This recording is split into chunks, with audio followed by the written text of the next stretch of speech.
you arrived to find the man distraught here, and he took you out to show you something. Yes, sir. Mr. Herrmann came over to me in a very excited manner and told me that first I would not believe what had happened to him.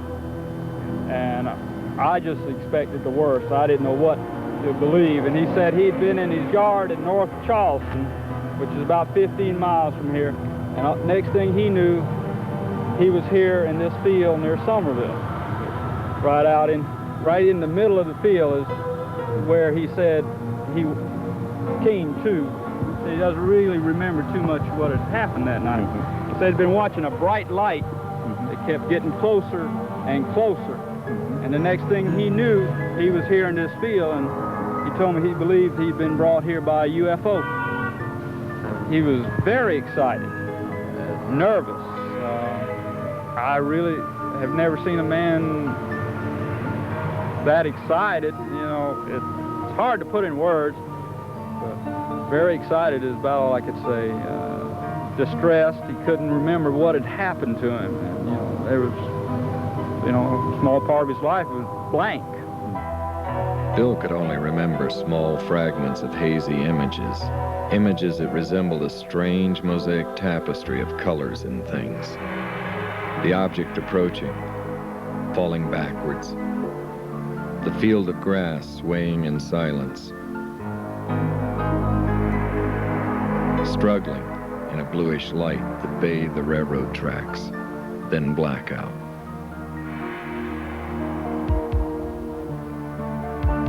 Stevens knew he would have to bring in a specialist in hypnotic regression, someone capable of unlocking Bill's scrambled memory. But this would take time to set up.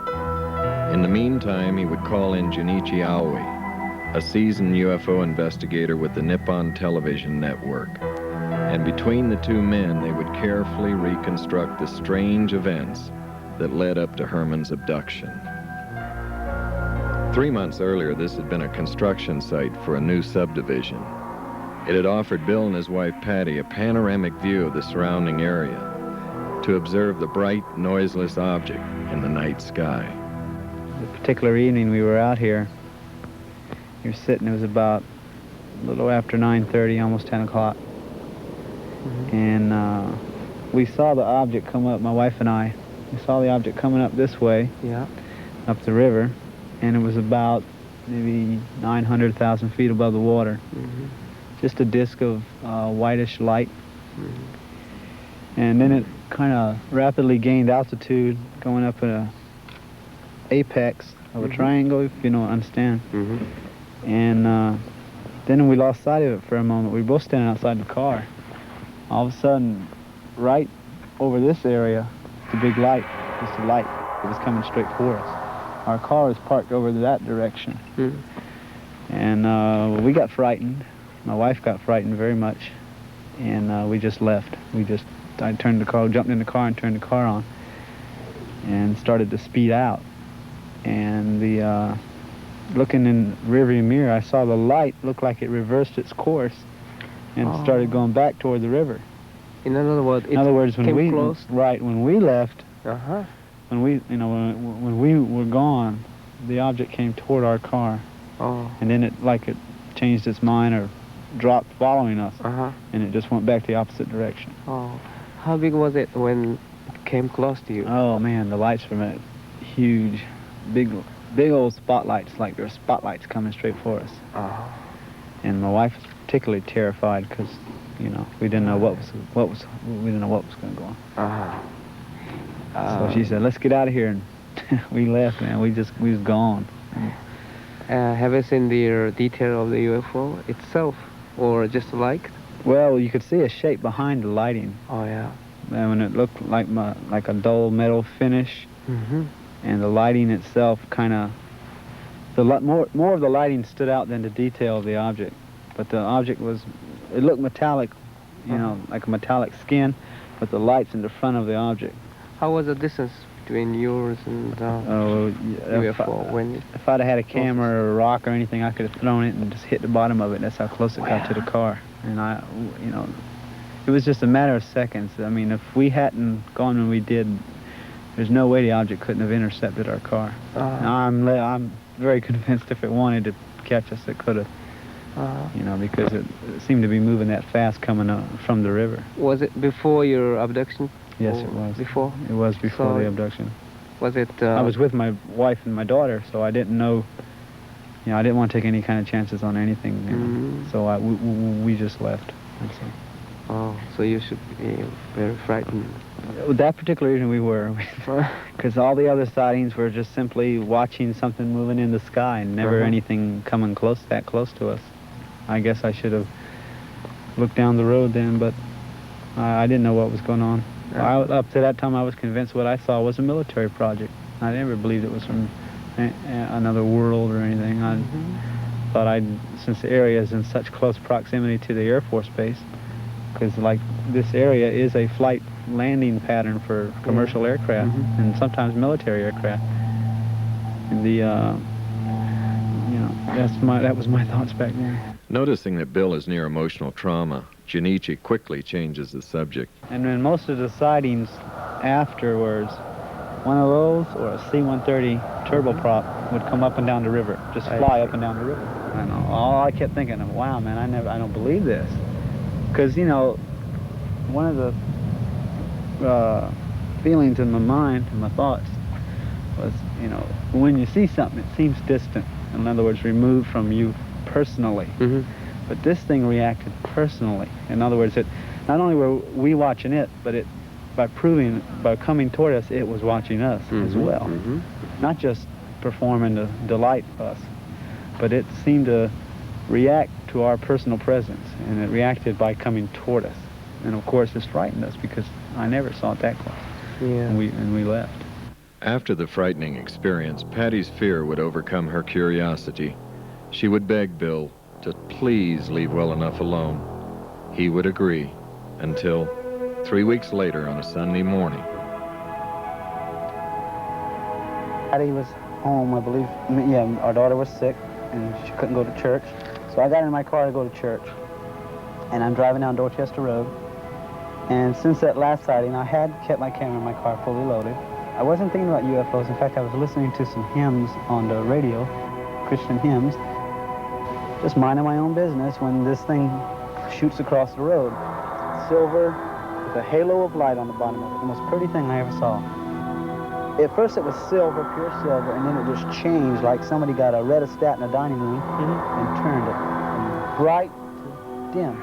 This thing was going up this way and back this way and back this way and getting so precise in its movements. That's where I determined my mind, triangular patterns, because it went up like a triangle and then skid up and down this way. And I don't know the purpose of it, maybe to attract my attention. I don't know. The triangular flight patterns would remain a mystery. And although the photographs were good, they would pale in comparison to those he would take later. As the investigative team neared the location where Bill took his dramatic new series, Stevens became concerned. We would be filming near a strategic U.S. Air Force base, and I was concerned that this might cause problems for all of us. As a retired lieutenant colonel with the U.S. Air Force, I knew that the military could be unpredictable at times, especially when you have a foreign film team operating on the edge of a restricted flight line. And we were here investigating an unidentified flying object, a UFO, that was intruding in military airspace. Yes, I was concerned.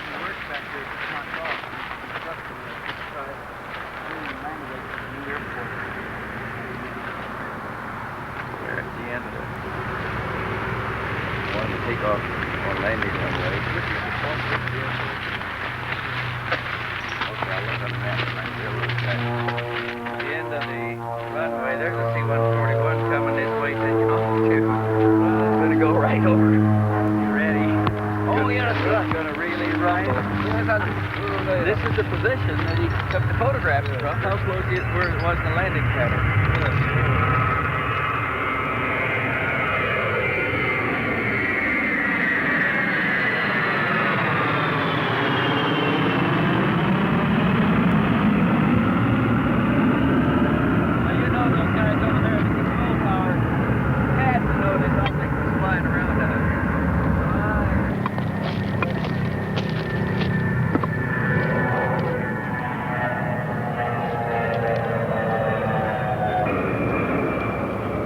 photo session at this site was most intriguing. Had Bill simply followed a hunch, or had he been telepathically guided to the location? Another mystery without any clues. Like I say, I was at work, and I left work to come home. I was on my way home. And on my way home, I had that thought. It was like a impulse telling me to, go somewhere. And I started to think, where should I go to myself? And then it was like in my mind, I got a mental picture of this area. And I knew it was near the air base and near where everybody parks. I got back here, and I wasn't back here 10 minutes when I could see the object. I don't know exactly where I saw it at first, but it circled the area, and I saw it. And I saw, the first thing I noticed was it was much smaller. I mean, it was, prior to other ones were anywhere from 40 to 65 foot diameter, but this one was 20, 30 foot. And another thing was, it was very, very different. It was different in the sense that instead of being orange and silver, it was just like a silver metal appearance. And not only that, but it had two domes, one of them on top of the object and one of them underneath it. But it looked sealed in metal. In other words, you didn't see no windows or no holes or nothing. No windows? No. Oh. I did not see any windows. It was just surface metal all the way around. Almost like sheet metal formed into the shape of a disc with two domes. One on top, one on the bottom. How was the dome? Was it transparency? Or? No, it was solid metal with the rest of the disc. And it was all colored silver with the sun shining off it.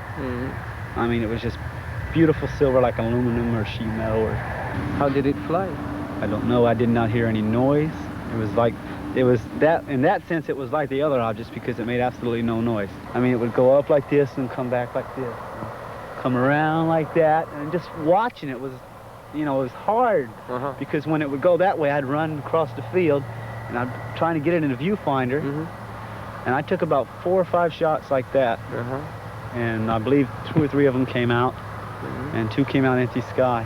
Well, in the course of the sighting, the object was going like this way, and then it reversed course and went back that way until it was like hiding behind some trees over there.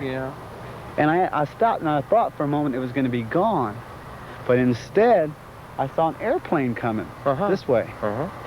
And I saw it getting closer and closer. At the same time the airplane was halfway from those trees to where I was at, the object came from behind the trees to start to follow the airplane. Well, the way the airplane was coming in like this, and the object came around like this, and started to come around like this, but instead it went back this way, and on these sides of the trees. And as the C-130 passed over me, I took a picture of it. And then I swung back, and by that time the object had gone back over here. And then it started to go back, and I took some more pictures of it, and then it came over me like this, and the sun wasn't like this as much as it was over this way. And when it did, the object went straight up into the sun. And for a moment it was cast, as the sunlight hit it, it took on a dark shape. And I got a picture of that. I did get a picture of that. And then the object looked like it went straight up into the sun. That was the last I saw it. I mean, it just climbed and climbed and climbed until it was gone. And I just stood in the field and shaking my head, trying to figure out why I was the one seeing all this, waiting for someone to pull over and get out and say, what the hell was that? Or something to that effect. Excuse my French, but I mean, that's really, I was trying to think of what. First I want to guard the film, and I was praying all my pictures came out, because I knew I had some good pictures if they did come out. What do you think the military people? I'm positive they had to see it. I know for a fact the Air Force people did, because it wasn't hid behind the trees where you couldn't see it. It was like, see that big tree? It was like on the other side, they're just sitting there next to the tree, just hovering right there. And when the airplane came over and it came back, if the pilot saw me, I mean, imagine a pilot that low to the ground. Here's somebody standing out here with a camera taking pictures of his aircraft. I mean, he had to see me on the ground, because it's an open field. And also, the radar man have known about it. Oh, I'm positive the radar. Right. Look, the thing was 1,500. At one point, I'd say about 2,000 feet above the ground, 2,000, 3,000. And from what I've talked to radar people, they say the radar will pick up anything as low as 800 feet. You know, if they find it at 1,500, they'll sweep the area and then come back and sweep it and try to get the lowest sweep possible in order to detect the object on radar to get an echo fix. And if that was able to happen, well then obviously somebody over there saw something. There's another one's going to take off.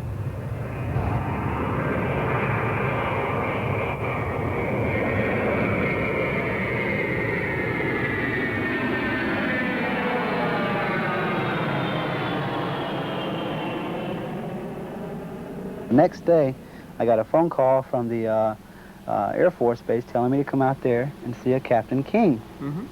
He was interested in seeing my photographs. So I went out to the Air Base with my daughter in the car and got in there and got to the gate, and the guard didn't know what I was talking about. He said, well, Mr. Herrmann, it's 5:30 in the afternoon. Our information officer has been off duty since 12 o'clock. I said, well, somebody called me at 3:30 and told me to come out here by 5:30. And he said, well, wait right here. So I waited, and finally, about 20 minutes later, up drives this station wagon, out gets this fellow in civilian clothes, walks up to me and says, hello, I'm Wade King. What can I do for you? And I said, well, sir, somebody from your office called me and said you were interested in seeing my photographs. He said, what photographs? I said, the photograph of the UFO I took. He looked at me and he says, wait right here. So he went to the guard shack. 5 minutes later, up walks the guard in uniform with a sidearm, puts his hand on my window in the car and says, are you military? And I said, no, sir, I'm not. He looked at me like I was born yesterday, and he said, well, let me tell you this. He said, why don't you turn the photographs over to the captain and let him take it from here? He said, just turn the negatives and the photos over to the captain and let him take it from here. And I said, well, to myself, I said, I was not born yesterday. I said, listen, I'll compromise. I'll give you a photo, and you tell me what you want to do with it. Do what you want. Anything that you think you can help me find out what this is. He said, well, we'll certainly do that. Thank you so much. And he wrote his name on I.O. Bill Herrmann, one card, one photograph, you know. And he handed me his card with that written on the back. So I took it and I left, thankful I wasn't military. So I took these blow-ups back to the information office to get my photo back from the captain. The minute I walked in his office, he was bright-faced, cheery attitude, and got up and said, hello, Mr. Herrmann, how you doing? And I said, fine. He said, let me tell you, we put it through our information channels, and this is what they told us. You photographed an F-4 Phantom flying at 5,000 feet. That's what you photographed, Mr. Herrmann. But if you look here, pointing to that picture, he said, if you look here, you'll see the stabilizer and the back tail, and you can even, if you look close, you can see the exhaust. And I didn't know what to do, so what did I do? I pulled out my blow-ups, and I said, tell me something. I put them down in front of him, the same exact picture, and I said, does this look like an F-4 Phantom to you? And he looked at it, and he kind of went like this. And he says, now listen, he says, if I was you, I'd just forget you saw it. I didn't know what to do. I didn't know what was going on. I certainly didn't. And as far as I knew, what I'd seen was a military project. I didn't believe it was from outer space or anything like that. I thought, well, man, you stumbled on a military project, and what proves it? The attitude of the Captain King. That's what proved it to me. You know, his attitude, well, if I saw it, I'd just forget it. You know, why would he forget something that's flying in the confines of the Air Force Base and flying with so near a nuclear weapons facility and you know, in this degree? Well, I didn't know what to do.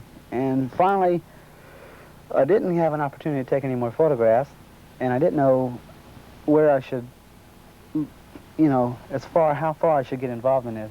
You know, my father said, well, if it is government, you're going to find yourself in over your head, and they're going to do everything they can to discredit you, and they're going to hurt you, and you're not going to get, you got to think of your family and all this. I said, well, maybe I should.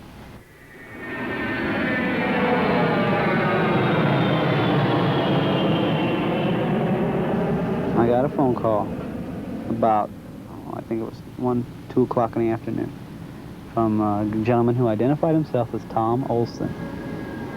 He was in town from Riderwood, Maryland, to investigate the UFO sightings and the earthquake phenomena in Charleston, which had been going on, roughly since October of '77.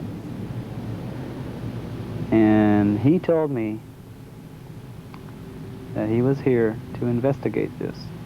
he was going to take some photographs of the areas where all the UFO sightings had taken place, and that he was going to make available to me copies of the information and his conclusions and findings. Talked with much authority, a great grasp of my naive knowledge of the subject, and suggested, could we meet? Well, about 3:30 he arrived at the house. He had a Maryland driver's license with his picture on it, and then he showed me a retired military ID card, and I believe it said United States Air Force retired. And then he showed me a Social Security card, and then what they called the UFO Information Retrieval Center ID card, which was a long title, you know, but still, you know, it was, oh yeah, with a picture and with a thumbprint on the front of it. Got in the car, and I had my pictures with me, and I said, here, would you like to see the photographs? Because I was impressed with the photographs as far as, here's something that shows I'm not hallucinating. Right. You know, what do you think it is? He brushed them aside and said, we'll look at those later. Tell me about your experience. I told him. I told him about the earthquakes. I told him about seeing the object. Told him about the photograph in it. Told him about all the people I've found it who have seen it. The strange things affiliated with it. The reaction to the military aircraft over the field and cross-country road. He said, well, how we get there? So we went there. And first we went to the Beast Ferry, where the object hovered over the towers and moved in triangles. He took photographs.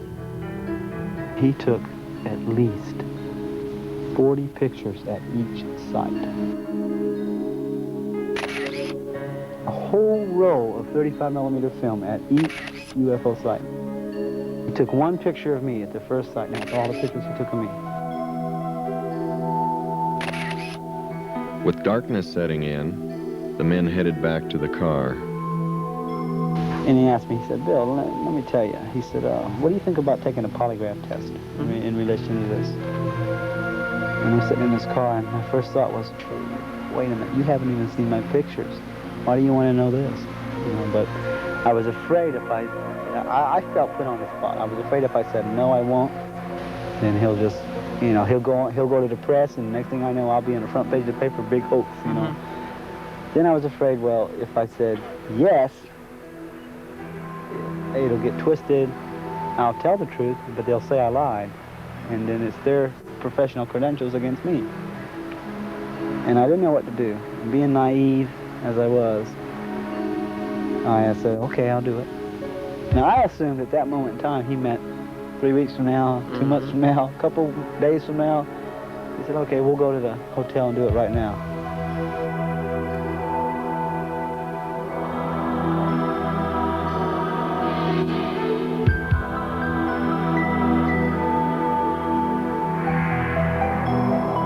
Walked in the door, and I'd never been in the Mills house. And I was stunned by the beauty of the inside, the big chandelier and the beautiful furniture and the different adjoining rooms and the soft music playing in the background. And Mr. Olsen, he looked at me, he said, this is a nice place, isn't it? I didn't know where I was going, I was just following him. And my thought was, well, polygraph, seems to me they gotta have a certain place they gotta operate in. And I was assuming there's got to be somebody else with him, but I haven't met them yet, and I don't like this. I don't understand what's going on here. You know, it seems like there's something not right here. But I wasn't going to blow the whole thing and walk out, say, no, I don't want to do this now. The elevator went to the 5th floor. We walked out of the elevator, walked up a little hallway in front of the elevator till we got to a big hallway. And we took a right, walked all the way down. It seemed like a long walk. And we turned right again, walked up another hallway till we got to the last room down the hall. And the thing I didn't like about that room was it was separate from the rest of the room. There was like a little box closet. I heard him tap on the door twice. The knob turned. I walk in the room and there's 2 other people in there. And one of them introduced himself as, he kind of mumbled when he introduced me. He said, I'm Dr. blah, blah, blah, blah. He shook my hand. The other fellow says, no, I'm so-and-so. with the Riderwood, Maryland Polygraph Association or something like that. He said, well, sit over here, and there was looked like a flat machine, looked like a briefcase almost. And when you open it up, there was like a polygraph, the polygraph machine itself. Now, there was all kinds of little wires running out of it. He did not ask me to sign anything, which I felt, not that I wanted to sign anything, but something in writing to protect my rights, you know. But even when that thought crossed my mind, I dismissed it, which I was manifesting naiveness. I wasn't scared as much as I was, I don't like this. You didn't even tell me there were 2 other people here. You know, and I was wondering what was going on, but if this is the way they operate, well, maybe I just better go along with the tide. But when the doctor, that guy who identified himself as a doctor, walked over to the bed, picked up a black satch doctor's bag, and pulled out a hypodermic needle in a little syringe, put them together, and then reached in the bag and pulled out, looked like a greenish liquid, put it into the needle, and said, this is going to relax you. Now, I was scared. I wasn't afraid I was going to die. I just didn't know what he was going to put in me. And I started, my voice quivered, and I asked him, are you sure that won't hurt me? He said, no, Bill, this isn't going to hurt you. And I rolled up my sleeve, and he punched me right here. And I saw it go in me, and I sat there a minute, waiting for me to die, and I didn't die. And I sat there, and I felt very, very relaxed. Very relaxed. And he started asking me questions. Did you see a UFO? And I said, yes, I did. And the doctor, the polygraph guy marked something. He asked me another question. When you saw the disc, did it change color? And I said, no, it didn't, because it didn't. And he marked it, and it seemed like his hand moved slower that time. I didn't realize it, but I was getting sluggish. I was getting more relaxed. I didn't realize it. And he asked me the 3rd time, and it wasn't like I was in a trance, but I was just totally relaxed. And then he asked me more questions. He would rephrase questions, ask the same question rephrased. Now this went on for, oh goodness, it seemed like an hour and a half, until finally he said, that's fine. And he put down the thing, set it down, and he said, okay, unhook him. And I was drained of energy. I mean, I was literally, oh man, I'm so tired. He said, well, go in the bathroom and wipe your face off, put some water on your face, and relax. It's over, don't worry. And I was in there and I did that, and they conferred for a moment. I didn't hear what they said. You could hear them mumbling each other, and I didn't hear what they said, but because I had the door half shut. But the minute I came out, they all walked away from each other. Tom Olsen said, okay, Bill, I bet you're starved. And I remember saying something about, no, not really, I'm more tired. So we left the room. I went downstairs, got in the car. Says, you sure? I'll be glad to take you anywhere. I hear they got good she crab soup at the Trawler. And I said, no, Tom, I'm about to drop. I'm tired. Take me home. And he said, okay. He said, listen. He said, you'll be hearing from us for the results of the polygraph examination. He said, either way, you're going to hear from us by at least Wednesday. So we drove home, and we hardly said 2 words on the way because I was tired. I didn't even feel like asking anything.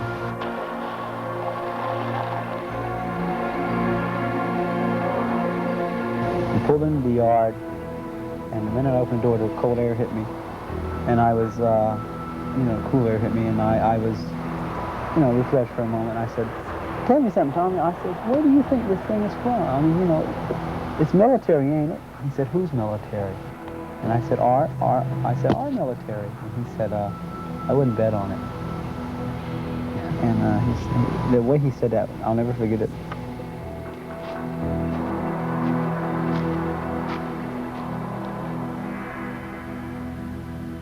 One week later, Bill received a memo from Tom Olsen asking him to fill out a questionnaire and send copies of his photos to the office in Riderwood, Maryland.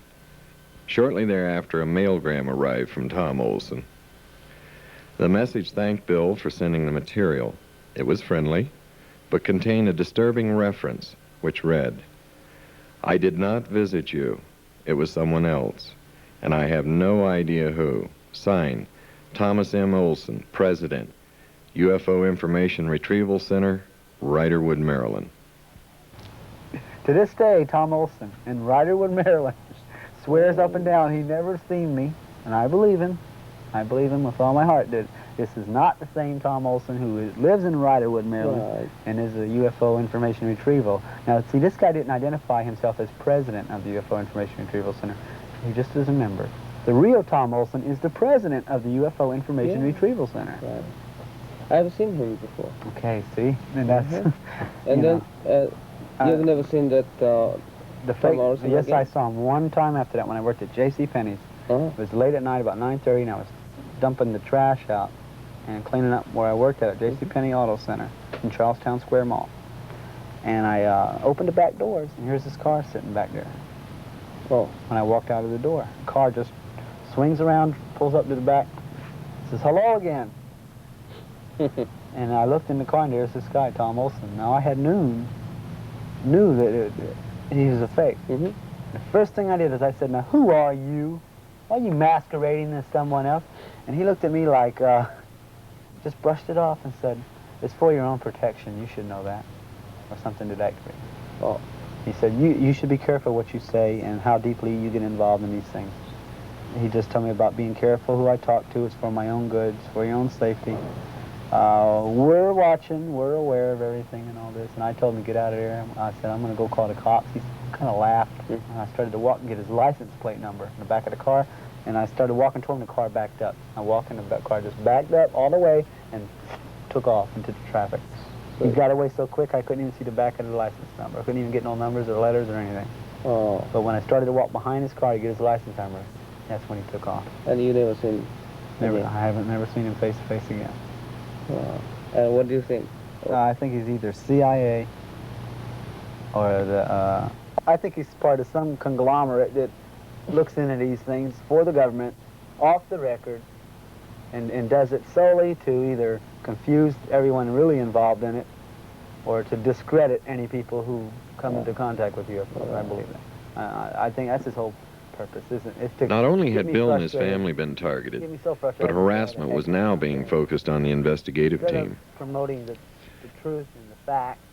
After we spent a whole afternoon and an evening interviewing like we did here this evening, and everybody had gone home and went to bed about 12 o'clock. It was pretty late at midnight, and I was just getting to sleep. At 12:15, the telephone rang twice, and it didn't ring again. So I picked up the phone, and nobody on it, and I thought, well, somebody dialed wrong. So I went back to sleep, and it rang again twice, and I woke up or was sleeping light enough. I heard both rings, and I thought, well, somebody is trying to call. I picked up the phone, and nobody on there, but the line wasn't closed either. The line was open. I could hear that, but nobody talking, nobody breathing, anything. So I hung it back up, and I dialed the desk downstairs, and I said, did you call me? And he said, no. I said, did any calls come in for me? He says, no, there hasn't been any calls on the switchboard. It's 1:15. So I hung it back up, and I thought, well, that's strange. And at 2:15, I got another 2-ring call. And I picked up the phone. I says, who is this? Nothing. The line is open, nothing. So I called down to the desk again, and I said, is there any way that my phone can be rung? And he says, not unless it comes through this switchboard. I said, has anybody called? He said, no calls have come in. So I hung that up, and I called John Fielding across the hall in his room, and I said, John, something funny is happening 3 times now at 15 minutes past the hour. I've got a 2-ring telephone call, and nobody on the line, and the desk says it didn't come through from the desk. He says, God, that's strange. He said, I've been getting them too. He said, I got one at 12:15 and 1:15 and just a couple of minutes ago. And it went on at 3:15 and 4:15 and 5:15, the same thing. Both of us got them. Who it was, I don't know what they were trying to call. The only one possibility that somebody who were staying in the hotel. Somebody staying in the hotel can ring the room number without going through the switch. Well, it goes through the switchboard, but it doesn't light it up. Could have been somebody picked up a phone in a hallway or another room. Somebody in another room could dial my room and let it ring twice, but it would have to be deliberate now. First it could be accidental, but it's not accidental if you get it 2 rings each time. And it happens 5 times during the night at exactly 15 minutes past the hour, and there's nobody on the line. There's too many things there that it can't be coincidental anymore. It can't be accidental. Right. And for 2 different rooms across the hall, only ones that were being disturbed. So is that the kind of warning? I mean, I don't know what it was. I was talking with Harry Levelson over the phone long distance in New York. I believe he was at Omni offices at that time. Or I don't know if he was at his home residence. But anyway, in the course of our conversation, there was this noise. I'm going to duplicate it this way. And to the phone itself in our conversation. Didn't start the minute we started talking. It started when we started talking about the UFO. It was like noise. Just noise. Just a click, click, click, clack, click, clack, click, clack, click, click. You know, Harry says, "What is that?" And I says, "I don't know what it is." And he says, "Well, listen." And so we listened some more. And finally he says, "You know, I know what it is. Somebody listened in on us, and now they're disturbing us." And we talked in spite of it, and it still kept on going until it finally just stopped when we were talking. So I don't know what it was. Here's another strange thing. Harry Levelson came down to visit Bill, and he made plans to come down with his girlfriend, telling nobody in the office where he was going on a weekend, and arriving quietly and unannounced. They arrived in Charleston, checked into the motel, and 15 minutes later got a telephone call from a lady who said she worked for a television station, wanted to interview Levelson on his visit to Charleston. Who do you think they are, Wendell? This is not the first case that we have investigators alleging that they are somebody else, false identifications. It comes up quite frequently. I have got to believe anybody that is that well equipped and has that many apparently valid identification cards is coming from an agency, a covert agency that is able to do all of these things and adequately financed. And I can only think of one that comes to mind right away, and that would be an intelligence organization. And the only intelligence organizations we have here are government.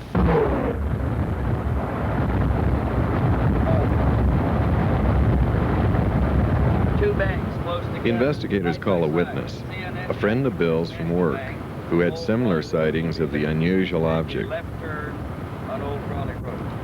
As soon as we got here, we got a telephone call from The phone rang. Olsen. Yeah. And Melina answered it, and she turned and said, "It's Tom Olsen. He's called for you several times this afternoon. He wants your telephone number. He's at a pay station."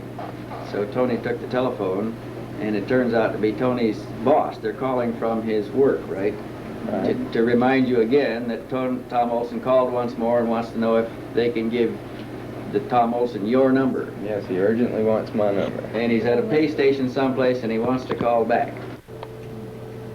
Stevens has placed an inductive coil device on Tony's telephone, hoping to record Olsen in the act of harassment. Tony places the call to the pay station number.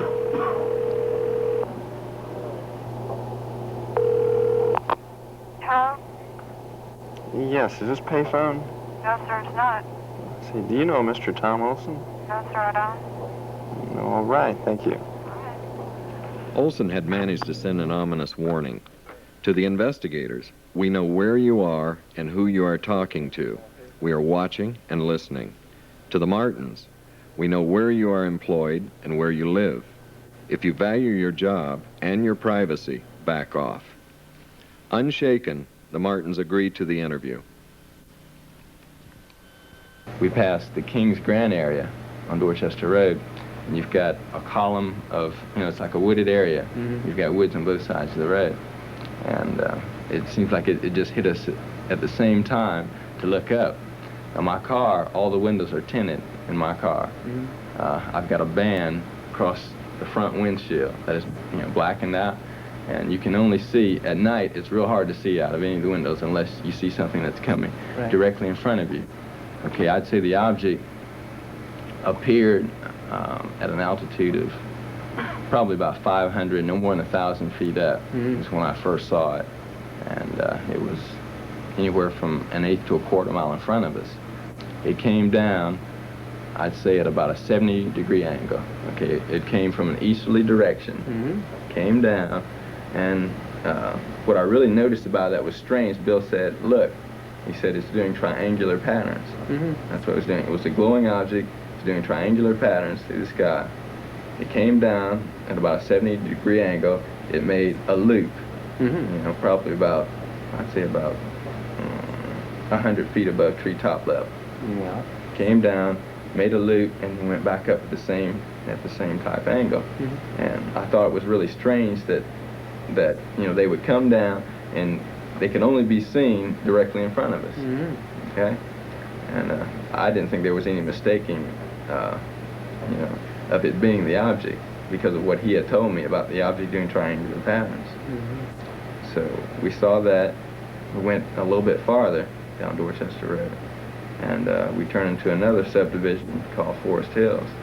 We went back in that area, and you've got the Ashley River area. It's marshy. Right. We went behind a house there, and we just stood around. You know, he just had an impulse to turn there. We went back there, and we stood around, and it was like someone cut on a light bulb out in the far distance. Just saw a bright flash, and then went back out. And you know, I thought about it. It could have been the object. It may not have been. I took into account quite a few different things. I noticed that just prior to seeing the object, we had a C-141 fly overhead, and it was heading towards the base. You know, you could tell the size of it, the lighting, you know, things like that. You can usually tell, you know, what type of object you have in the sky. I've been around military objects for quite a period of time. I've lived on military installations all my life. So I've seen, you know, what flies and what doesn't, and I've never seen anything like that. Tony would answer a nagging question that had eluded the investigators. How long had the Charleston area been undergoing UFO activity prior to 77 and 78? I had my first sightings back in 1973 while I lived on Charleston Air Force Base. We had a flap that lasted for about a period of a week where we had numerous sightings. They were multiple sightings where you had 3 to, I would say, up to 9 crafts in that area, mainly over the Charleston River Basin. It was a circular type object that had a dome on top. It had lights that were revolving in a counterclockwise rotation. I can even remember, I think it was a football game that they had on the base, and you know, I don't know how true this is. I heard it from quite a few different people. They said a saucer-shaped object came over the football field, hovered above the game for a period of 5 or 10 seconds, and then just shot off towards the Ashley River area again. When was that? This was right back, I guess it was during 73, 74, right around that same period of time. You know, when we were having quite a few UFO sightings in the area. Which area is the most frequently you have observed the UFO? Okay, it's always been associated right around the Ashley River area. From Somerville, I'd say up as far as the end of Dorchester Road. So it seems like most of the sightings are associated right around a military type installation and also around the Ashley River area. There have been numerous sightings, particularly right around in this area. There's been a few at the Barnwell Nuclear Plant, Naval Weapons Station, the Navy Base, and quite a few right around the Air Force Base. So it seems like whoever or whatever we're dealing with, they tend to want to know something about our military. Is there any possibility that... Jun-Ichi asked Tony if there's a possibility that the objects being seen could be a secret military project. Air Force. Of course, you have to take that into consideration. That could be something like that, but unless our technology has really advanced beyond the point that I think it has, I wouldn't necessarily consider it to be so. I would tend to rather think that it is something of either an extraterrestrial type nature or something that's totally unknown to us. Yes. Knowing that they are under physical surveillance and possibly electronic surveillance, Stevens calls the next witness from a safe phone.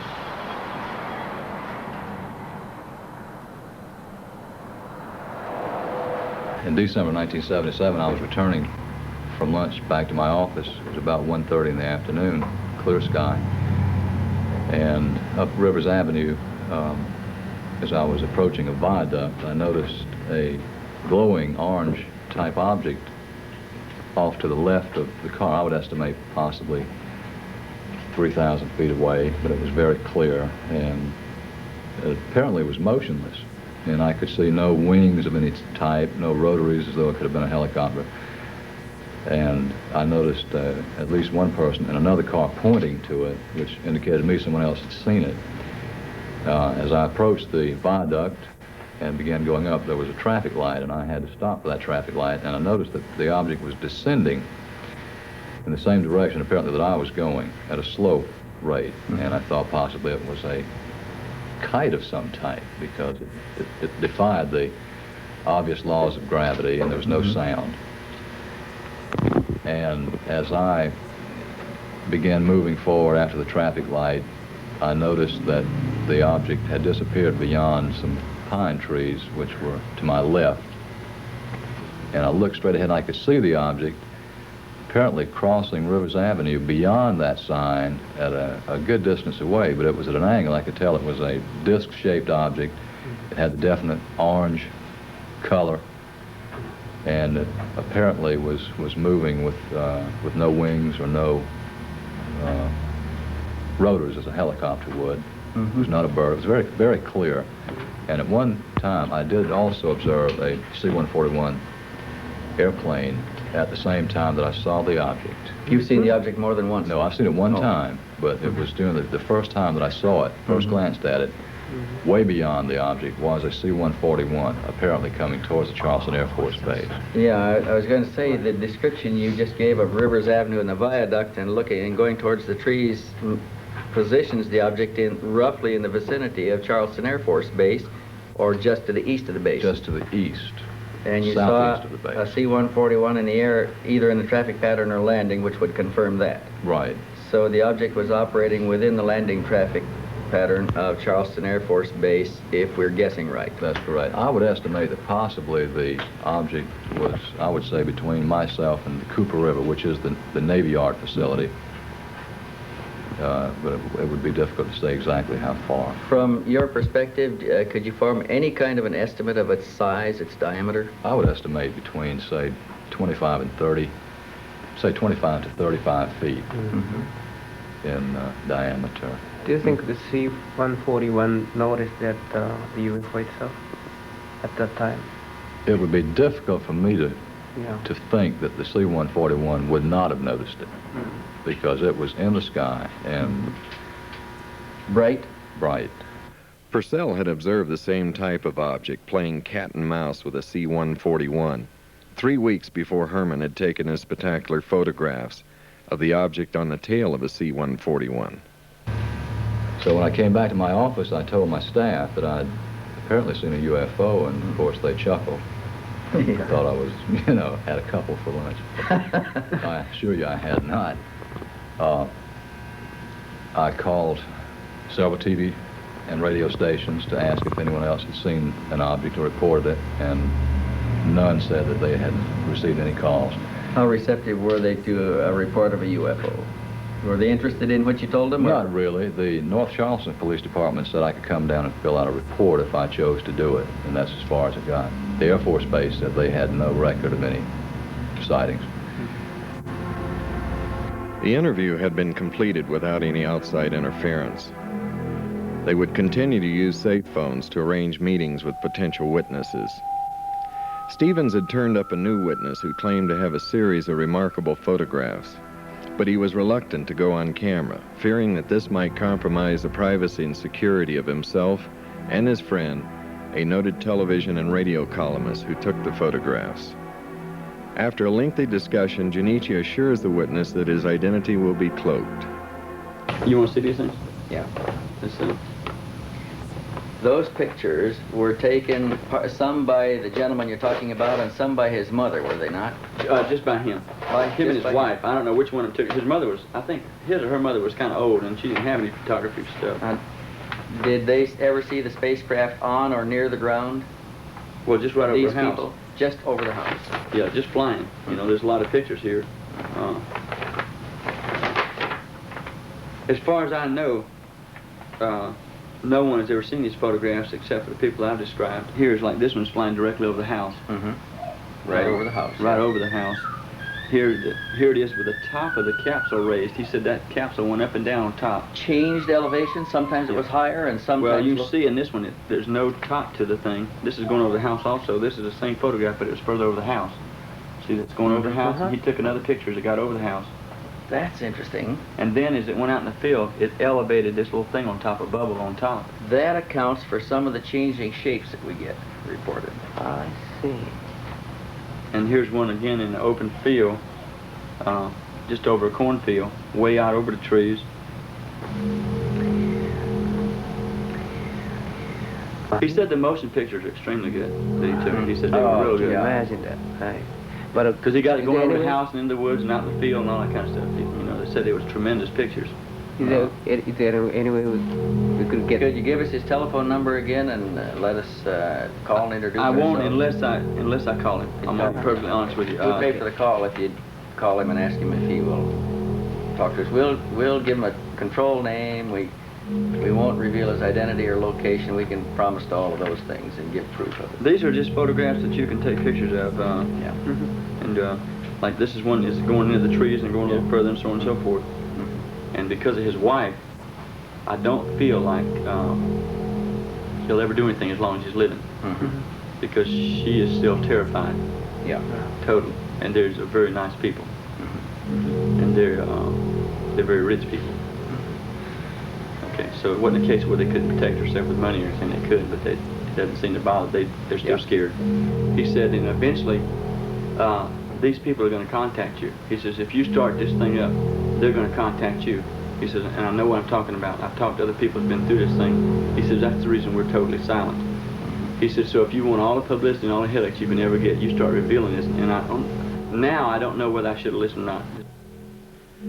For every witness that had been frightened off, there were others who would willingly come forward to share the wonder of their experience, like the Jerry McAllister family in Anderson, South Carolina. Well, approximately 4:20 in the morning, I was awakened by a sound. I thought it was a helicopter crashing here in the backyard, and I woke up and the whole entire inside of my house was lit up real bright and outside real bright. So I finally got to the window, and bedroom window, and looked out, and didn't see any crash of a helicopter. First thing I seen was this most perfect flying saucer that you would ever see. And I never believed in them, but I seen that one, I believe in them now. But it was over the whole structure of these pine trees here. Where? Right here. It was about 70 foot in circumference, approximately 2 stories high. I viewed it for approximately 3 minutes. But in turn, I had a broke leg, and I grabbed one of my crutches and finally hit my wife in the leg and got her awakened, and she got to the window, and she said, oh my gosh, how beautiful. And so it was sitting there hovering over these pine trees, and as it was hovering over the trees, it was still floating, this up and down motion, clockwise, just like that. Then when it got ready to leave, it just turned up. Tipped up on edge, and just went off like a streak of lightning. The saucer landed in his front yard, came down in his front yard. They went to his house, and he drew this sketch.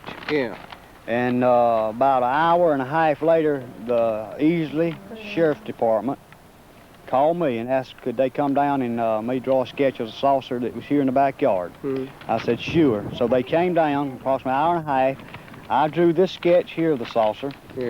And not even seeing this, after I drew mine, they compared it, and you see how close they are. Right. And they didn't even, I didn't even know that they had a sketch that he drew. We didn't know nobody else had seen it. Didn't even know anyone else had seen it. The UFO bore a striking resemblance to the object filmed earlier by the television columnist. Yeah, shake it. There were 17 people in all. 17 people gathered here before the thing landed. Counting the deputy sheriff, 4 deputy sheriffs, and our family, and those neighbors, and the next door neighbors. There's 17 people in all. As daybreak came at 5 after 7, that's when it got up yonder real high, and it was still bright. And then all of a sudden, it left, and it was cloudy-like. Just in this area. Just in this area about through there, from where it left, it was cloudy as it could be, just like it's coming up a rainstorm. Was there any odor or smell of any kind? No smell, no odor, no smoke. These trees, nothing moved when it was there or when it left. Everything was I guess that's perfect. the reason we wasn't scared. I could see windows, but the windows were black. Black? It was just all white, and the windows was blacked out. It looked like. Have you seen the UFO before? No, sir. Have you heard of that, the story? Yeah, the story? I read magazines all the time. Well, you're interested in? She is. Yeah. She's the only one that's ever believed in them or liked to read about them. And my sister, she reads about them, and she loves it, and she believes in it. We'd make fun of her, and she would give Nancy her books, you know. She buy the UFO magazines, and I always give it to me after she finished with them. And I'd read them, I'd say, Mama, look at this, you know. She said, oh, I ain't fooled with that. I don't believe that stuff. I didn't. How about you yourself? This was the first time. I see. And before then, I didn't believe in it. No, sir. How about you? No, I didn't believe in them. Like I tell you, I didn't believe they even sent the men to the moon. I just never could get it in my mind and believe that mess. But I believe it now. And this saucer here, it didn't come from the United States. We brilliant, but I don't believe we that brilliant to have something that beautiful. Not a structure like this was. Because I believe it comes from another planet.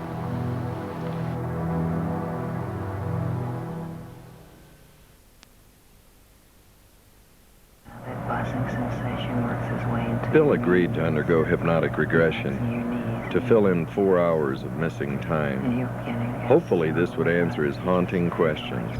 Who are they? What are they? Where are they from? It would take almost 4 minutes to get him under.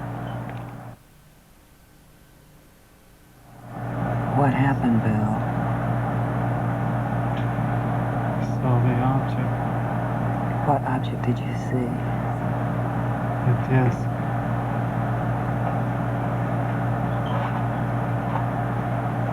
I saw it moving. I pointed it out to my wife. Just relax. Relax. Stay where you are. Keep the program where it is. Just relax. You're unaware of any sound other than my voice. It's moving over the towers. I can see it. Patty, I'm gonna get a better look at this. I'll be right back. I better call Larry. Larry? It's back over the area. Right now, yes. Yes, I'm going out there now. You try to get on the other side. Okay, bye. I'll be right back.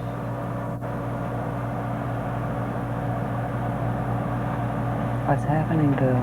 It's moving over the towers. I can see it. It's about, I don't know, about 1,000 feet above the towers. It's moving in triangles. I can't... what the... I want to break my neck. What? Is this? It's all right. You won't experience any discomfort. Just relax. What? Wait a minute. Look at the reeds. There's no wind and they're swaying. What? Look at this size now. Good God. It's big as a boxcar.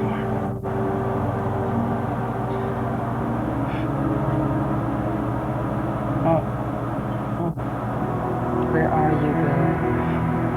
I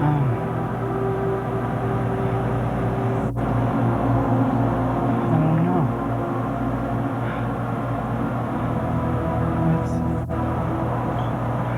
Relax. My shoes. I can see my shoes. I'm lying down.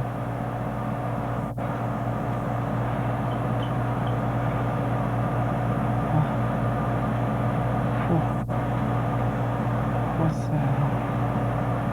Looks like a stoplight. Where's the stoplight? It's on the ceiling. What color Wait a is it? minute. It's not a stoplight. What kind of place? This is... What did I do? Get hit by a train? Wait, no. No, that can't be. No. Wait a minute. What do you see, Bill? Oh my. The lights are slowing down. They're flashing. On the ceiling there's a light. Oh. Who's that? They're bald. Wait a minute. They're not bald, that's just the way they look.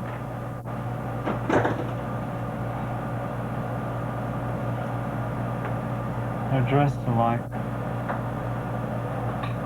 What are they wearing? They're wearing some kind of suit. Some kind of leotards of some sort. Are they humanoid? Their backs are to me. They're looking at the light on the ceiling. They're looking at my foot. No, they're not looking at my foot. They're looking at the box. There's a box. I can't move my arms. I want to sit up, but I can't. My clothes are on, but my coat's undone. My shirt's unbuttoned. Is anything attached to you? It's cold. Some kind of metal box. Flat metal box. It's cold, but it's not like water. Where is the flat metal box? It's on my chest.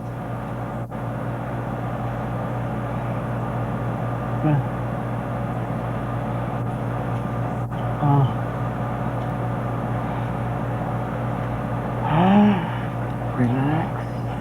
Relax. Oh, God. Relax.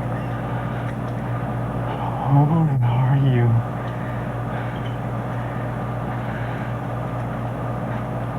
Oh, my God. What's happening, Bill? They're looking at me. Oh, God. What's wrong? Don't be afraid. Don't be afraid. Don't be afraid. Don't be afraid. I won't be afraid. They're standing there.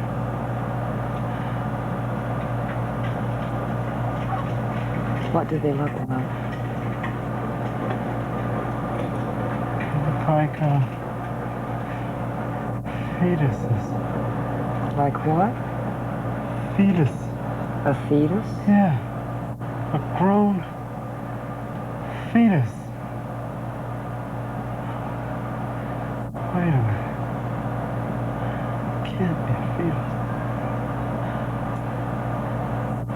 The light, that's what it is. It's the light in the room that makes them look that way. Look closely. What? That's strange. What's strange, Bill? Their eyes. They don't have no whites. They don't have no whites. It's just brown. It's dark, black, brown. It's just a circle right in the socket.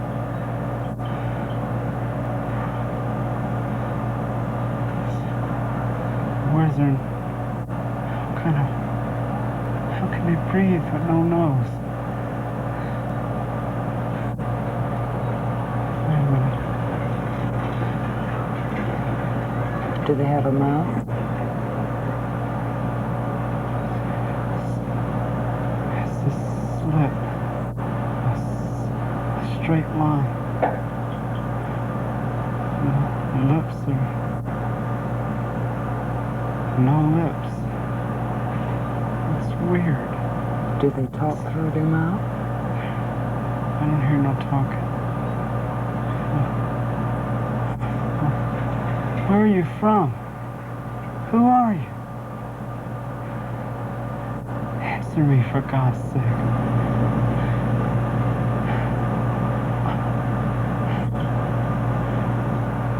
Yes, it was broken once. What was broken down?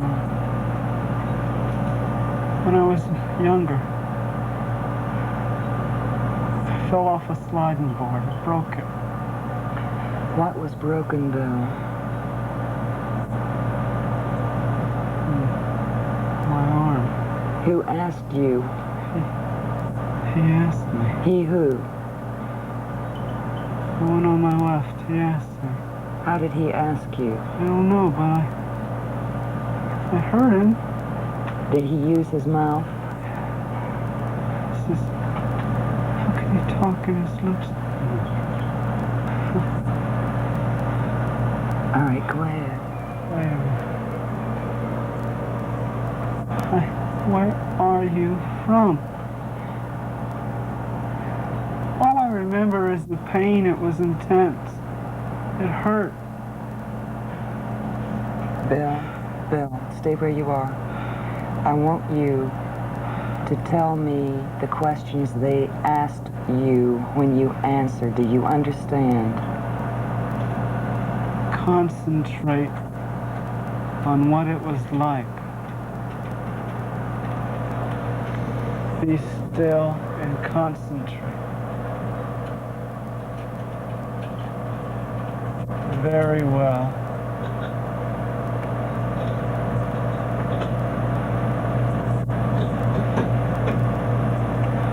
He's moving a box off my arm. You can tell my arm was broken by looking at the box. For goodness sakes, that was so long ago.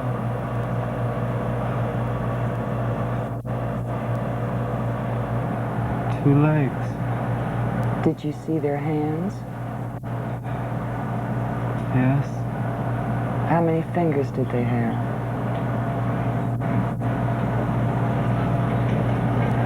They're all the same size. Lengthwise, they have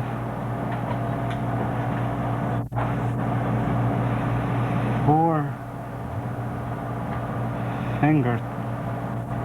And it looks like a thumb, but it's the same size as the fingers. So that's a total of what? 5? Yes, 5. Okay. All right, now you're... Go ahead. The human is weird. Why is it weird? You can't see any creases where knuckles go. There's no kind of It almost looks like they're rubbery. Almost flexible. Can they manipulate them very well? They seem to be stationary. They're stationary? I mean, they don't bend them. When they bend them, they bend the whole hand. All right, Bill, let's go from... They can't even be 4 feet tall. How tall? 4.5 feet. They can't even be that tall. My goodness, they're small.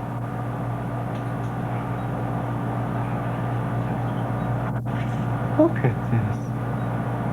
They're like marshmallow. He touched me. Look, this. You can tell there's bone under there, but you can't tell. It's weird. Good grief. What color are they? Very pale, very milky. Is it a skin-like texture? Looks skin. Everything's the same. No hair, no pores, just skin. It's weird. How did you feel when this being touched you? Like he was very, very peaceful. Like I had nothing to worry about. All right, now what happens? We're walking. We're going toward the door. The room is weird. It's different. I don't see any strange. There's no creases, no borders.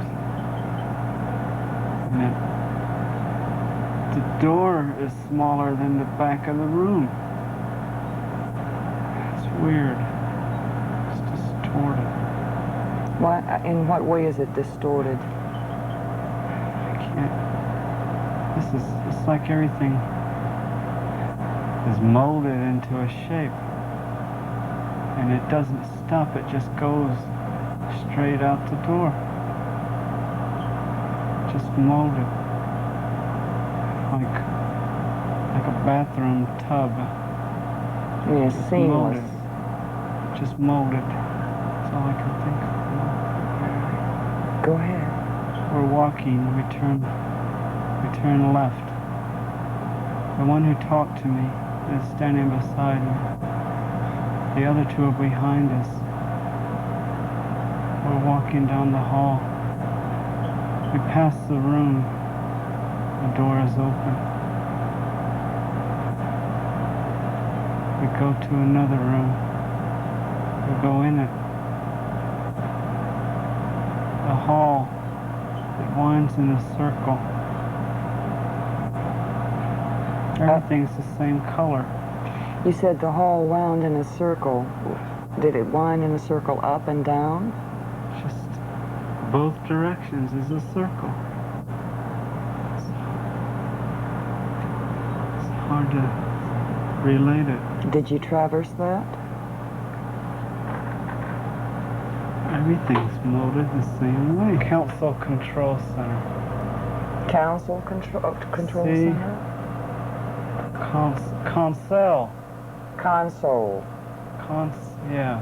Console? Yeah, that's what he said. Console. Control Center. All the network craft are controlled from similar centers. Network craft? It's the term.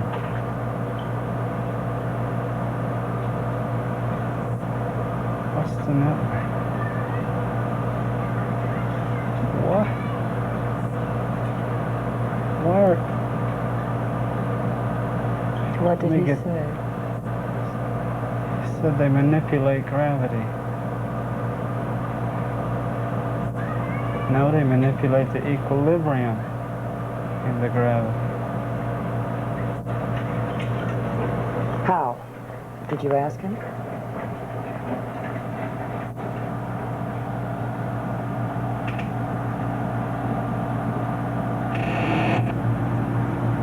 In hydrodynamics and reverse osmosis, a technique of reverse osmosis. They've been doing this roughly 50 years.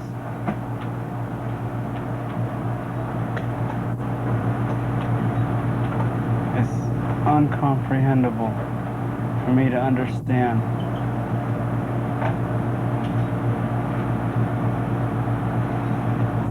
Why are they telling me this? Bill, let me ask you a question.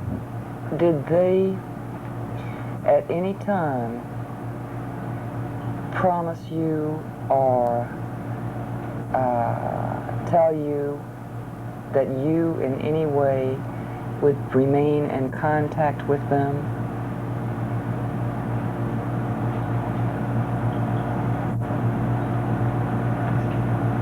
Speak it. He said that they have means to contact those they wish to contact.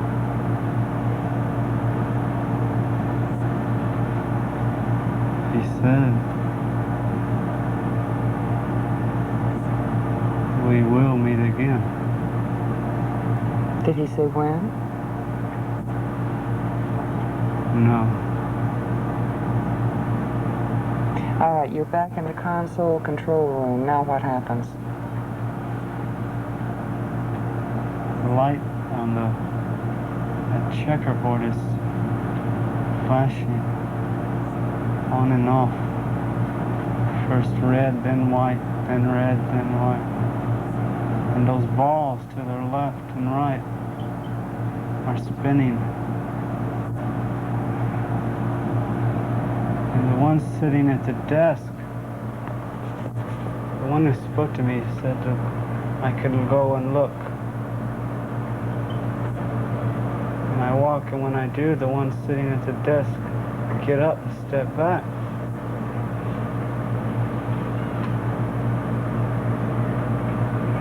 What happens? They step back. And when I move away from their desk, they sit down. Did any of them at any time touch you other than the one who helped you from the table? No. They look familiar. You're in control center now, where the lights flash red and white and red and white. Yes. Yes, he's motioning me around the room. I'm looking, everything looks funny little writing on the corner of every block. And it looks like squiggles, lines. Can you read it? No, it's different. All right, Bill, I'll tell you what I want you to do now. I would like very much for you to move your time to the point where they release you. Just a few minutes right before they release you. Now what happens? We're walking down the hall. We've left the place where the propulsion was. The big round balls. We went in a little closet, some kind of little room. We walked back up, like a diagonal hallway into a little closet. And the door behind us shuts and the one in front of us opens. But when you step into it, you don't see no door. It's like seamless or something. It's just, you can't even tell it's there until it opens. The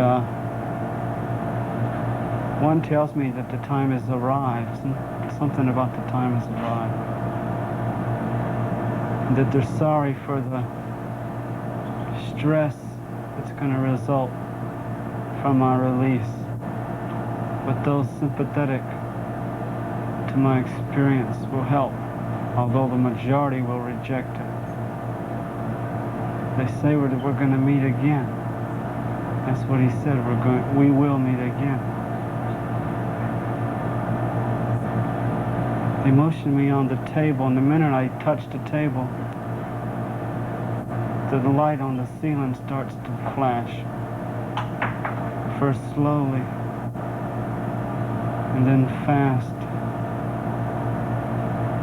And as I lay down, they stepped back from the table. Did they place any restraints on you? I just lay on the table. The other one, he walks to the table, and he's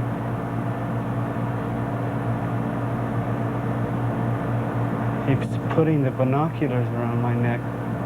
He must have had the binoculars the entire time.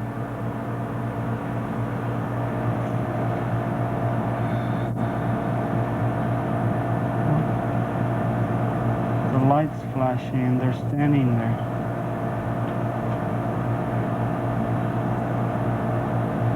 Oh. Wait a minute.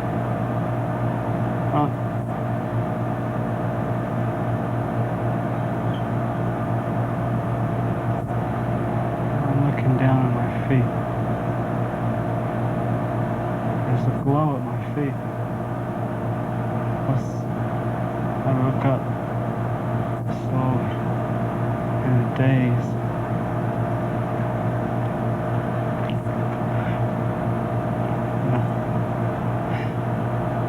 Oh God. Oh no. Calm down. Calm. Calm. When I put my hand on you, when I put my hand on you, you'll calm down. You're looking at a television set. You're looking at a television set. You're watching this on a television set. You are watching this story on a television set. Look at the television set. I'm running. Look at the television set. Describe what's happening on the television set. The object is leaving. It's going up. How can that thing move? It's going in triangles. There it is again. You're watching it on a television set? It's going to the left. You're all right. Oh my God, where am I? Where's the tracks? Where's... Oh God, Patty! Bill, look at the television set. Look at the picture on the television set. Now look at the picture on the television set. Look.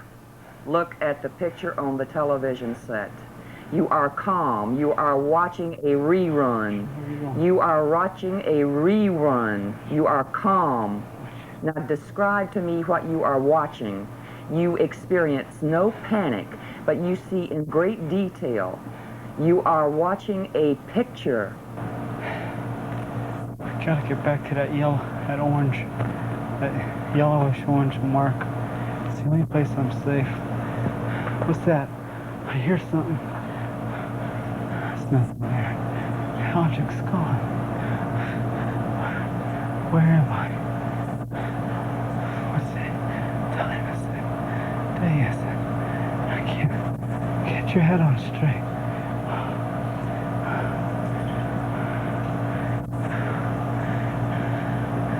Height nor depth nor soul can reach it.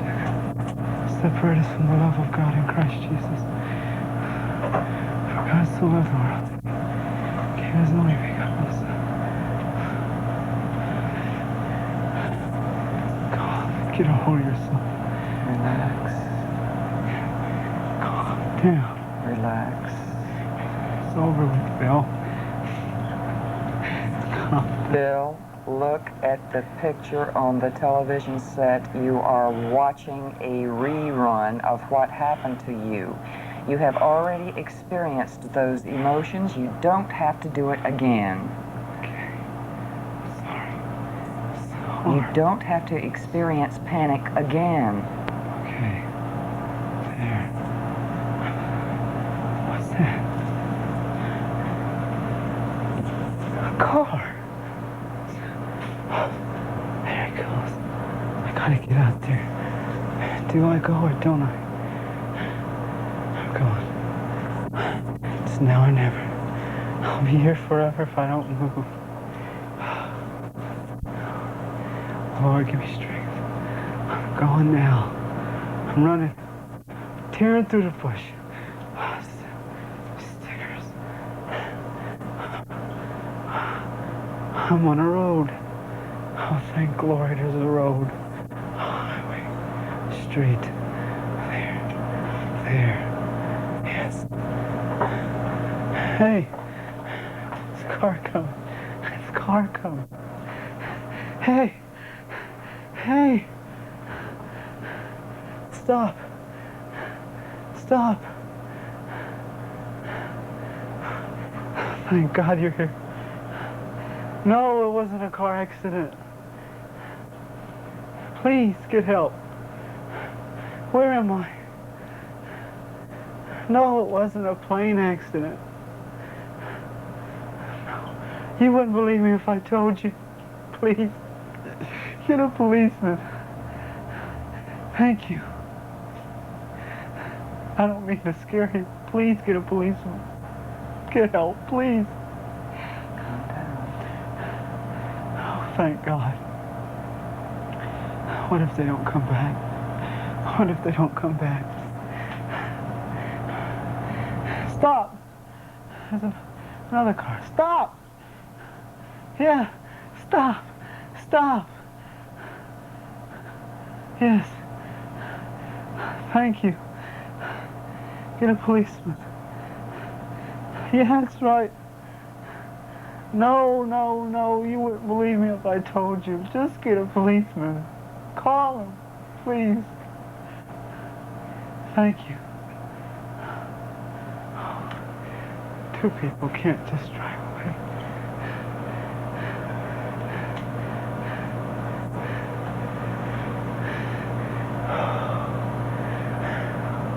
Yes? They're back. Yes, they're back. My name is Bill Herrmann. What time is it? Where? I can't be. Just a minute ago it was 9:30. Where am I? Part of Charleston. What? Wait a minute. That means, oh my God, I can't be. Oh no. I was standing in Charleston at 9:30. I saw a light in the sky. It dropped to the river. I saw. Here it comes. Who is? Yes, thank you. Thank you.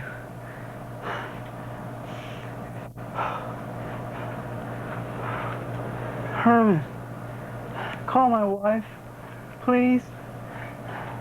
Thank you. I just expected the worst. I didn't know what to believe. And he said he'd been in his yard in North Charleston, which is about 15 miles from here. And next thing he knew, he was here in this field near Somerville. Right in the middle of the field is where he said he came to. He doesn't really remember too much what had happened that night. He said he'd been watching a bright light. It kept getting closer and closer. And the next thing he knew, he was here in this field, and he told me he believed he'd been brought here by a UFO. Listen to me, Bill. Bill, you're floating now. You're back in the present and you're asleep. You feel very good and very relaxed. How are you? Oh, I feel like I just slept for an hour. It feels so good. Good. I'm glad you did. The session had formed a bridge from illusion back to reality, allowing Jun-Ichi to probe for more information. He asked Bill what had frightened him the most. What I can recall. To you. Scary thing? The Scary frightening thing, thing? I guess was the disorientation when I was released. You know, trying to comprehend where I am. I don't understand why they released me there. Why didn't they release me where I was picked up? A concern of Jun-Ichi's was how would Bill cope with the reality of the experience. I can't deal with this for the rest of my life. I don't know what to you know, it's In a way, it's strengthened my marriage. In a way, it's torn my marriage apart. In a way, it's gotten to the point where it's not so much an obsession with me as it is a preoccupation. And if I saw the object again, I'm naturally going to be inquisitive, but I don't know what to... You don't know what they think. Right. And yeah. You know, I don't know what's... You know, it seems like with all this information and all this in relation, it seems that, you know, I don't want to get into a position where there's positive deception on their part towards me. I don't want to be used as some leverage. There would be more sessions and more answers to troubling questions, beginning with, why did the objects perform triangular flight patterns? The reason why they are moving. The reason, yeah, I thought I got over that, is the reason that they fly in these triangles or they perform these erratic movements is because radar can lock on them, interferes with their propulsion somehow. I don't know the mechanics of it. So that would explain in one small area why the radar doesn't lock on these things, because of their movements. They come up the river and they're flying level, and then they just crease up. And the higher they get, the more starting this thing they do. But they seem inside the object to be able to stabilize everything inside so it doesn't tear itself apart like a jet would if it started doing these acrobatics. Jun-Ichi asked if any of the objects had crashed due to radar lock-on. I believe this is back in the 60s or 50s, that radar had interfered with the propulsion of one of their network vehicles, and that the object itself had to make what he termed an impact landing or a crash landing. Literally, they lost one of their objects. And not just the object, but the occupants on board were lost as well. He said governmental authorities and got the craft itself, the occupants. As a result of that crash, they tried to make contact with the government, open contact. But it was suppressed, the way he said it. And it's maintained suppressed. By whom? To the, I don't know. By the way he said it, Earth governmental powers. And that it was maintained suppressed. And they're just, you know, in the future, when the threat of abuse can be removed, then they'll try it again. When will it be? I don't know. I do know that they said that the objects would be continuing to be sighted. Sightings would increase. People would observe them in action, and that this was going on. It was going to keep going on. They have gone the route of selecting different people in the populace and revealing themselves to them, I guess, and trying to establish awareness of their presence by doing that. How did they contact you? Jun-Ichi asked Bill, why was he contacted? It seems to be that they start out, you know, just normal sightings. And if the person indicates a willingness of some sort, then they'll return. They said they have means to notify those they wish to notify. They told me that the field where I was released, someone else had been released in that field. I've been searching for who that person could be. Oh, I don't know.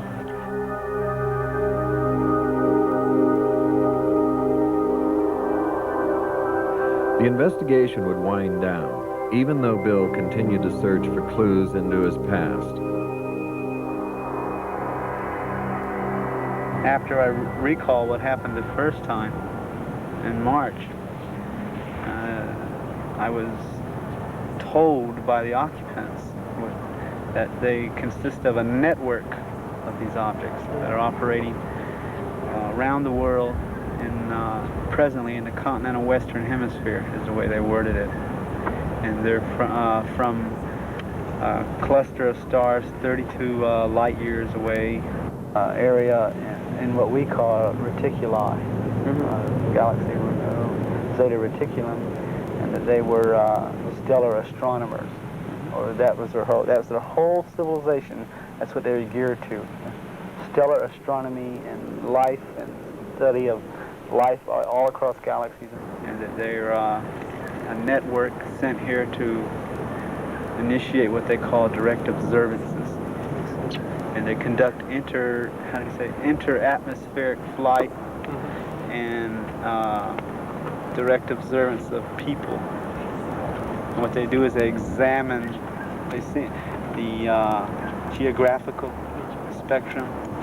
They examine the experiments that they conduct in what he called reverse osmosis and hydrodynamics. They conduct a lot of experiments over water. They conduct experiments in aeronomy and geodesy. See, these were things that came out after I went through. Dr. Harder helped me a great deal by breaking that block. That it's like I couldn't remember. No matter what I tried, I couldn't remember. So when I did remember, it was like just like a water pipe that's busted in the water, just wouldn't keep turning over and turn over.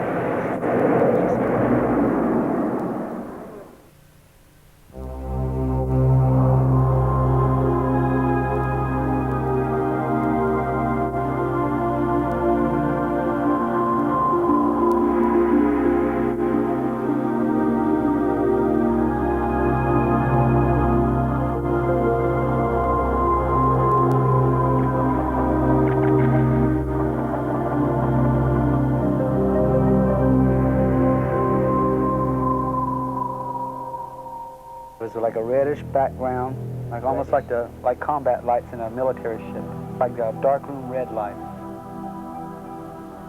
The emotion was that way, that I felt like I was an ant and they were a human standing next to me. I felt afraid because I didn't know what was going on. I felt like this is totally foreign to everything I believe. All my emotions and fears were just tossed aside by the comforting assurance of what he said to me. Just, don't be afraid. I heard the voice, but I did not see the lips move. I heard it as clear as you hear my voice. In English. It was in English. It was a little symbol, like a serpent with wings, like a half fish and half snake. And it was the most strange, eerie sensation when he touched me. It was like I knew him from somewhere and I couldn't place it. It was like, wow, this is like a buddy you knew when you was growing up, and suddenly here he is again. I towered over him. I mean, they were smaller than me. I could have tossed them aside with a good right hook, but I didn't feel threatened that bad. And the feeling was so soft and gentle, and yet at the source of that gentleness and the source of that softness, there was total control of the situation around me.